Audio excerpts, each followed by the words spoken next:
पता चला कि उसने एलिमेंट मैन की बेटे को बंदी बना लिया है। यही कारण था कि वो बेचारा सुपरमैन की ये हालत करने को मजबूर हो गया था। लूथर के जाने के बाद सुपरमैन रेक्स से बात करने की कोशिश करता है। वो कहता है कि मैं उड़कर उसे बचा लूंगा अगर तुम क्रिप्टोनाइट को मुझसे दूर कर दो तो। रेक्स कहता है कि मैं ऐसा नहीं कर सकता, नहीं तो वो मेरे बेटे को मार देंगे। फिर भी जब सुपरमैन उसे बार बार समझाने की कोशिश करता है तो रेक्स गुस्से में अपना क्रिप्टोनाइट वाला हाथ उसके चेहरे के करीब ले जाता है, जिससे सुपरमैन की स्किन बुरी तरह जल गई।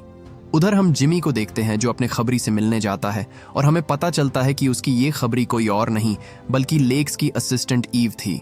इसी बीच लुइस सुपरमैन को पॉकेट यूनिवर्स से निकालने के लिए जस्टिस गैंग से मदद मांगने जाती है। हालांकि वहां कोई सुपरमैन की मदद करके सरकार और लोगों से दुश्मनी मोल लेना नहीं चाहता था। मिस्टर टेरिफिक ने सुपरमैन के खून में नैनोबॉट जीपीएस ट्रैकर मिलाया था, जिसकी मदद से वो उसकी आखिरी लोकेशन को ट्रैक कर लेता है। वो सुपरमैन की मदद तो नहीं करना चाहता था, पर ये जानने में जरूर दिलचस्पी रखता है कि आखिर लेक्स लूथर कौन सी खिचड़ी पका रहा है। उधर लेक्स सुपरमैन के पास दोबारा आता है और इस बार वो बोराविया के प्रेसिडेंट के साथ आया था। क्लार्क ने देखा उसने उस आदमी को किडनैप कर लिया है जिसने एक बार उसकी मदद की थी। उसने कहा, इसे छोड़ दो, इसमें उसकी कोई गलती नहीं। पर लेक्स उसकी आंखों के सामने उस बेचारे निर्दोष आदमी को गोली मार देता है। लेक्स कहता है कि जिन्होंने भी तुझसे बात की उन्हें एक एक करके यहाँ लाऊंगा और उन सबको मारूंगा।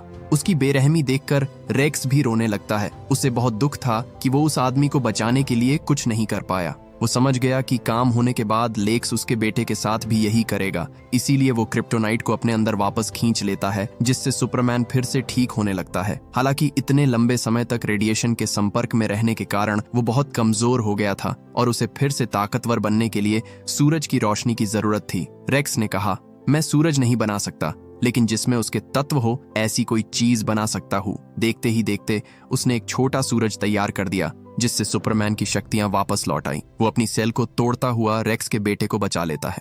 इसके बाद वो अपने कुत्ते के पास गया और उसे भी बचा लिया, लेकिन ऐसा करने से गार्ड्स को पता चल गया कि सुपरमैन जेल तोड़कर भागने की कोशिश कर रहा है।